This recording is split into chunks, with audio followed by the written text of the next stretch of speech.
This is gonna hurt to hear, but your mind is a mess. You have countless number of apps that you skim through and consume. The obvious ones being TikTok, YouTube, and Instagram. Then you have an influx of books, podcasts, and cheap entertainment via Netflix and other wasteful streaming services that you got going on in the background. If you take a shit, eat, clean, study, chances are you're probably simultaneously in a cycle of having technology with you as you're doing these everyday things. This is how information overload is destroying your brain.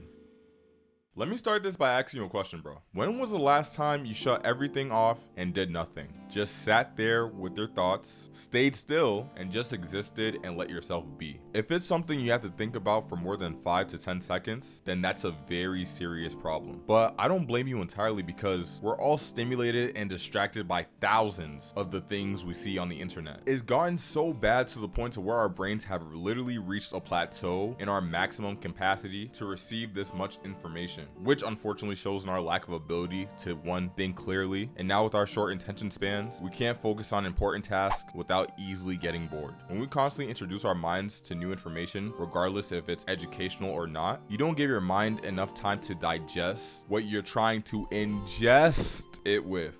And due to that, you hinder any progress of creativity taking place. And bro, creativity is very crucial to any endeavors you may have. And when your mind doesn't have enough time to think of anything new, to be frank, you become very dumb. So because of that, you're more likely to make stupid decisions. And you'll tend to forget a lot of shit oftenly and violate any chance of growth within yourself. And bro, there's a reason why the phrase exists of you get the best ideas whilst you're in the shower or doing nothing exists. Here's a quote from Ryan Lilly that perfectly encompasses what I'm saying. My best ideas come in the shower. Where I'm showered with water, I'm showered with ideas. And bro, that's dead ass true, because when you're doing absolutely nothing, your brain is actually taking time to sort out information we just received into the right places. Like bro, even after watching my video, and actually do this too, sit down in your room for 30 minutes, stare at a wall, and just exist. Just be still and sit with your thoughts. When you do this, it's gonna be extremely uncomfortable, but by doing that, it's far more productive than just bombarding or overloading your brain with an infinite amount of new information you and your brain don't need. And not to get on a side tangent or anything, but I blame our fucked up education system for this. Think about it. School courses, school guides overload our working memory with irrelevant information that we need in order to pass a dumbass class. Then you notice afterwards you completely forget about the subject. How fucked is that? It is very unnatural for us as human beings to be forced to study these things we don't care about. And this just acts as like a prerequisite to what we're seeing now with so many people being addicted to useless information to numb their minds. Now, the whole education system is going to shit, but that's a whole other topic for another day. But this just goes to show you that this has been happening since the time we were in school, before the whole short form content stuff. So this is where you're gonna need to do an information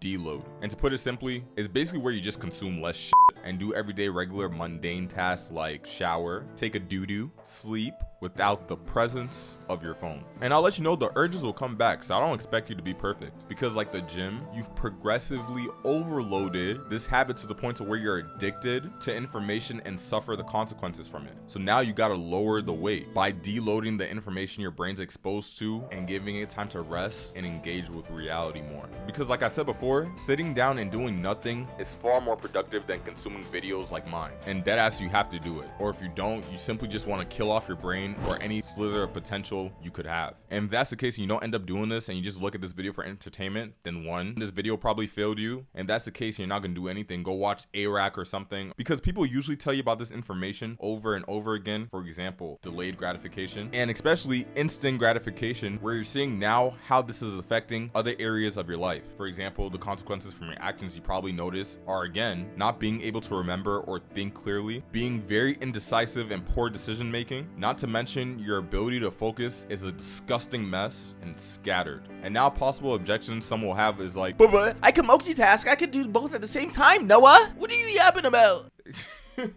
But here's the thing. Did you know that multitasking and doing multiple things at once is, one, counterproductive, and it's a myth? Yeah, you didn't know that, did you? And I don't know which idiot made it popular to think that multitasking was a productive thing to do. But anyways, the reality is, and this is backed up by science too, when you're multitasking, you're not necessarily multitasking. What you're doing is called task switching. And by doing that, you can't put all your focus into one thing without putting focus into the other, which hinders the quality of whatever work is demanded for the task. Almost Almost everything we do requires some level of attention and focus. So when your attention is scattered, you have what is called attention residue.